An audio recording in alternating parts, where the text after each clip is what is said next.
வணக்கம். மற்றும் ஒரு விழிப்புணர்வு செய்தி.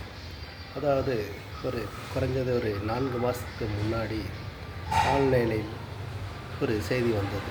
என்னவென்றால், இறந்தவர்களை பேச வைக்கும் வீடியோ, இறந்தவர்களை டான்ஸ் ஆட வைக்கும் வீடியோ அப்படின்னு சொல்லிட்டு நிறைய பேருக்கு அந்த மாதிரி மெசேஜ் வந்துச்சு.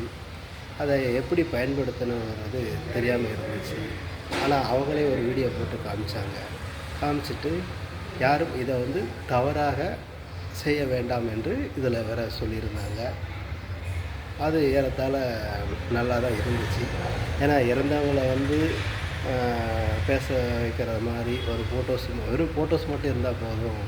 அதை தொழில்நுட்பத்தின் மூலம் தொழில்நுட்பத்தின் மூலமாக அதை பயன்படுத்தி எல்லோருக்கும் ஒரு நல்ல ஒரு வாய்ப்பாக பயன்படுத்தப்படலாம் அப்படிங்கிறது அறிவித்தார்கள். நல்ல விஷயம்தான்.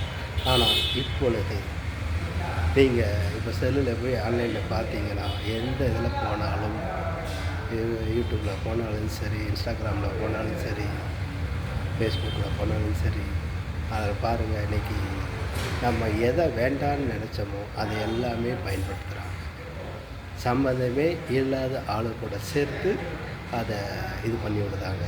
அதே மாதிரி முக்கிய கட்சியின் தலைவர்களை, அதாவது இப்போ எதிர்கட்சின்னு சொல்லுவோம், ஆளுங்கட்சின்னு சொல்லுவோம், அவங்கள இணைச்சி ஒரு இன்னொரு கட்சி வேறு இணைச்சி அதை ஒரு ரீல்ஸ் மாதிரி போட்டு ரெடி பண்ணுறாங்க.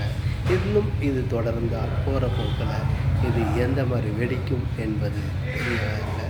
ஆகவே இதை தடை செய்யணும்னு நான் சொல்ல வரலை.